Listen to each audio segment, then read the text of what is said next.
En 1939, la marina alemana no podía enfrentarse con la inglesa como lo hizo en Jutlandia en 1916, pero con su flota de U-Boats y los rápidos y poderosos acorazados especiales, estaba en situación de provocar el desconcierto en las más vitales rutas de comunicación a través de las cuales se desarrollaba el tráfico inglés.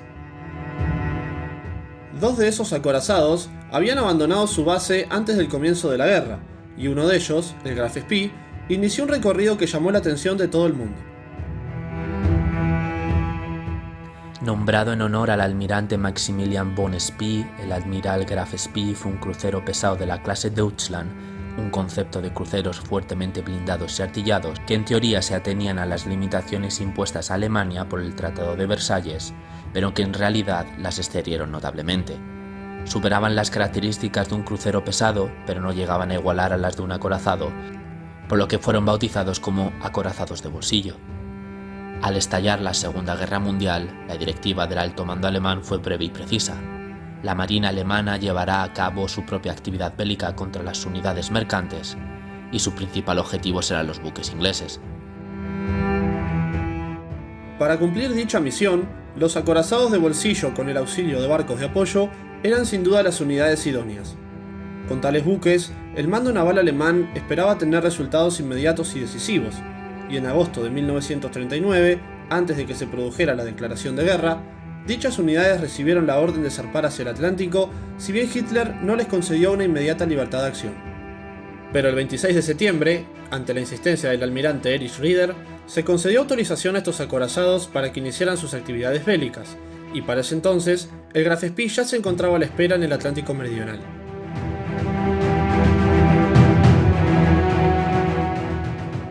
Después de estudiar cuidadosamente la situación, el comandante del buque, el capitán Hans Langsford, llegó a la conclusión de que las rutas comerciales de América del Sur eran más vitales para el enemigo que las del Cabo de Buena Esperanza. Por lo tanto, decidió poner rumbo al oeste, dirigiéndose a Pernambuco, dejando atrás en el área de espera a su barco de apoyo, el Altmark. El 28 de septiembre, el Graf Spee hundió un vapor en las cercanías del estado brasileño. En octubre capturó 4 barcos más en puntos del Atlántico Sur muy alejados entre sí, y en noviembre apareció en el Océano Índico. La acción del Graf Spee creó graves problemas al abastecimiento británico, por lo que fue intensamente buscado. Sin embargo, nunca produjo una muerte. A cada uno de los buques víctimas les exigía no transmitir el ataque, evacuaba a la tripulación y apresaba a los capitanes y oficiales. Una vez conseguida su finalidad en el Índico, Langsdorff puso al Graf Spee de nuevo en el Atlántico para hacer una incursión en costas sudamericanas, para luego retirarse de vuelta a Alemania. El día 7 hundió su última presa, el carguero Stinson, quien llegó a radiar la última posición del corsario alemán. Los alemanes consiguieron hacerse con documentos secretos que poseía el barco inglés, que le proporcionaron información respecto a los puntos de reunión de los mercantes ingleses en la zona del Río de la Plata. Convencido de que obtendrían grandes éxitos, Langsdorff puso proa en dirección al punto de reunión mencionado en los documentos. El Graf Spee se situó al acecho en las rutas comerciales del Río de la Plata, pero no divisó ningún barco enemigo. Fue entonces cuando un mensaje procedente de la sección de operaciones afirmó que un convoy inglés constituido por 4 mercantes y escoltados por un crucero auxiliar estaba a punto de salir de Montevideo. El sábado 2 de diciembre de 1939, el inglés Harry Harwood, comandante de la División de América del Sur, se encontraba a bordo del Ajax en Port Stanley, en las Islas Malvinas, y el Exeter, al mando del comandante Frederick Bell, se encontraba anclado al este. Mientras tanto, las otras 2 unidades de la división de Harwood se hallaban más al norte. El Cumberland, al mando del comandante Walter Fallowfield, se encontraba a la altura del Río de la Plata, y el Achilles, al mando de Edward Parry, a la altura de Río de Janeiro.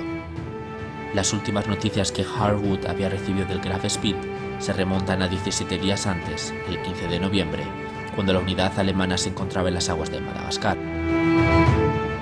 Sin noticias recientes de las actividades del Graf Spee, Harwood poco podía hacer, y al atardecer del 2 de diciembre zarpó a bordo del Ajax rumbo al Río de la Plata para sustituir al Cumberland, que debía ser reparado en Port Stanley. Pero al cabo de menos de una hora de haber zarpado, recibió un mensaje cifrado del almirantazgo que informaba que el Dorichstar había sido atacado por un navío de guerra alemán a unas 3.000 millas de distancia de la costa de América del Sur. Antes del amanecer del día siguiente, Harwood recibió otro mensaje. El buque Tairoa había sufrido un ataque similar a unas 170 millas del punto donde había sido hundido el Doriae. Teniendo en cuenta el tiempo y la distancia entre las dos últimas presas, logró calcular la velocidad del Graf Spee con gran precisión y trazó un dibujo esquemático en el cual aparecerían las fechas en las que el navío alemán podría alcanzar las zonas vitales cuya protección le estaba encomendada. Según sus cálculos, era factible que llegara a Río de Janeiro el 13 de diciembre y a las Malvinas el 14 del mismo mes. Conjugando información y deducciones, Harwood tenía que adivinar cuáles eran las zonas vitales que elegiría a los alemanes. El británico se decidió por el Río de la Plata y ordenó que los Ajax, Achilles y Exeter se reunieran en dicho lugar el 10 de diciembre, mientras que el Cumberland permanecería en las Malvinas para su revisión, pero en estado de alerta por si se producía una llamada. Dada la relación numérica de 3 barcos contra 1, sería lógico pensar que en caso de un enfrentamiento, todas las posibilidades estarían a favor de los ingleses, pero no era así. Aunque Alemania no podía construir buques de guerra de desplazamiento superior a 10.000 toneladas por las restricciones del Tratado de Versalles, lo cierto era que el Graf Spee desplazaba 12.000.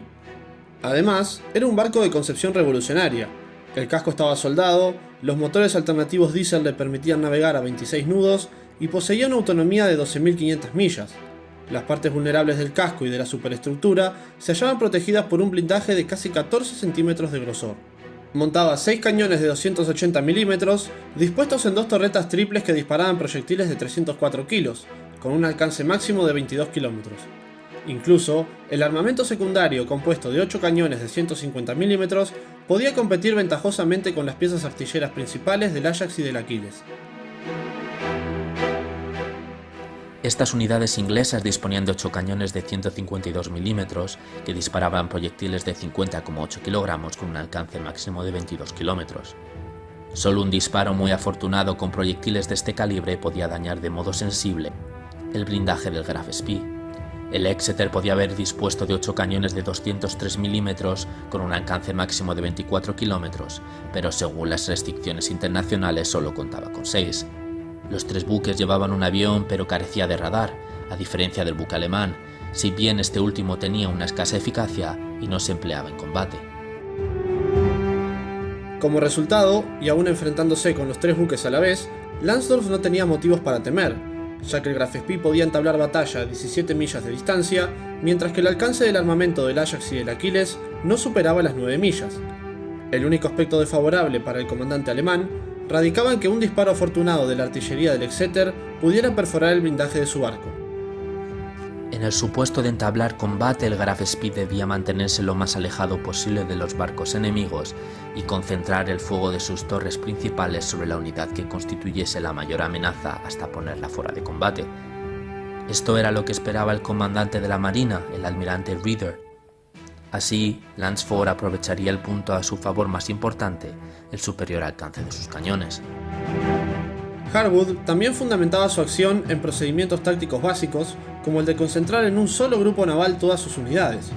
Después, podía optar entre 2 soluciones: atacar con rapidez, preocupándose por reducir la distancia cuanto antes, gracias a la única ventaja con la que contaba, los 7 nudos más de velocidad de sus barcos, o bien, tratar de seguir como una sombra a los alemanes, procurando permanecer fuera del alcance de sus cañones y aguardar a que llegasen refuerzos a la zona. A las 5:52 de la mañana, los vigías del Graf Spee divisaron 2 mástiles en el horizonte. Lansdorff había identificado uno de los barcos avistados como el Exeter, creyó que los buques protegían un convoy comercial importante y decidió atacar. Los motores del Graf Spee aumentaron sus revoluciones, generando una columna de humo negra visible para los cruceros británicos. El Graf Spee tomó posición de ataque y a las 6:17 de la mañana abrió fuego contra el Exeter, tocándolo en medio de su estructura e infligiéndole daños. La cabina de mando del Exeter fue destruida, muriendo al menos 3 oficiales. Su capitán sobrevivió y ordenó a las torres restantes abrir fuego contra el Graf Spee. El Achilles y el Ajax quedaron alejados del Exeter, en un intento por dividir el poder de fuego del Graf Spee, lo cual resultó exitoso. Si bien los alemanes continuaron ocasionando grandes daños al Exeter, este logró disparar 3 torpedos que habían escapado por la devastación, pero al momento del lanzamiento, Lansford decidió virar y los torpedos se perdieron. Prosiguió su ataque contra el Exeter y a pesar de que la sala de máquinas no sufrió daños, el crucero perdió la electricidad y lo dejó fuera de la batalla. Lo que sucedió después es difuso. Lansford viró el Graf Spee para evaluar los daños y ordenó a su navegante retirarse al puerto, considerando que el buque no se encontraba en condiciones de navegar por el Atlántico Norte. Esta decisión no fue bien recibida por la tripulación. El buque había sido alcanzado por 17 proyectiles, pero los oficiales subalternos del Graf Spee indicaron más adelante que el daño causado a la nave no era suficiente para provocar una retirada al puerto. En esta etapa de la batalla, el Graf Spee había sufrido 37 muertos y 57 heridos. En comparación, el Exeter estaba 3 pies por debajo de su línea de flotación. Había sufrido 61 muertos y sin electricidad solo podía navegar con una brújula y gritar sus órdenes. Debido a esto, Harwood ordenó al crucero regresar a las Islas Malvinas.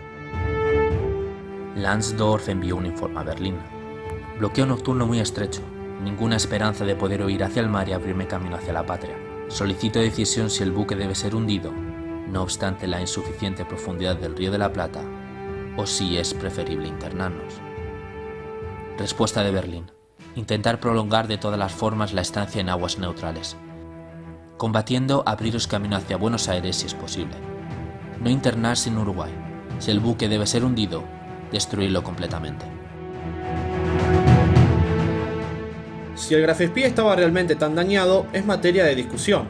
El buque había sido alcanzado por 17 proyectiles, pero un oficial de artillería constató que 3 de estos impactos simplemente rebotaron contra el blindaje y que los demás habían golpeado la nave sin causar daño. Las autoridades de Uruguay, en la inspección del Graf Spee cuando llegó al Río de la Plata, coincidieron con esta apreciación. En la mañana del 14 de diciembre de 1939, el maltrecho acorazado alemán ancló en la ciudad neutral de Montevideo. Según el derecho internacional, un buque de guerra beligerante que entraba a un puerto neutral solo tenía un tiempo limitado para realizar reparaciones antes de que lo forzaran a regresar al mar.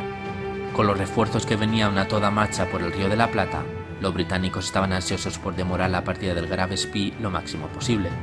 Si bien al principio los diplomáticos encabezados por el embajador Eugen Milton Drake presionaron al gobierno uruguayo para que no otorgara extensiones de tiempo a los alemanes. El Cumberland llegó para unirse a las vulnerables naves del Ajax y Aquiles el 14 de diciembre. Lansdorff estaba convencido de que fuerzas aún mayores habían llegado al estuario. Un estado de desconcierto inundaba a los cruceros británicos en espera. Su adversario todavía era letal y el resultado de un nuevo enfrentamiento era impredecible. Pero Lansdorff era pesimista respecto de sus posibilidades para quebrar la barrera enemiga que creía que se encontraba entre él y el mar. Motivado por un deseo de evitar pérdidas innecesarias de vida en su tripulación, decidió hundir el buque antes de perderlo en batalla. El Graf Spee llevó anclas a las 18:17 del 17 de diciembre y bajo la atenta observación de miles de espectadores en la costa, se dirigió lentamente al mar.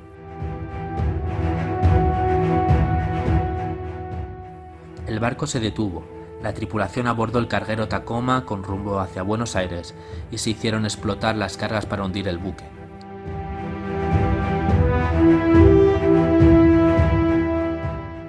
Lansford se suicidó poco después de un disparo en la cabeza, envuelto en la bandera alemana, en su habitación de hotel en Argentina.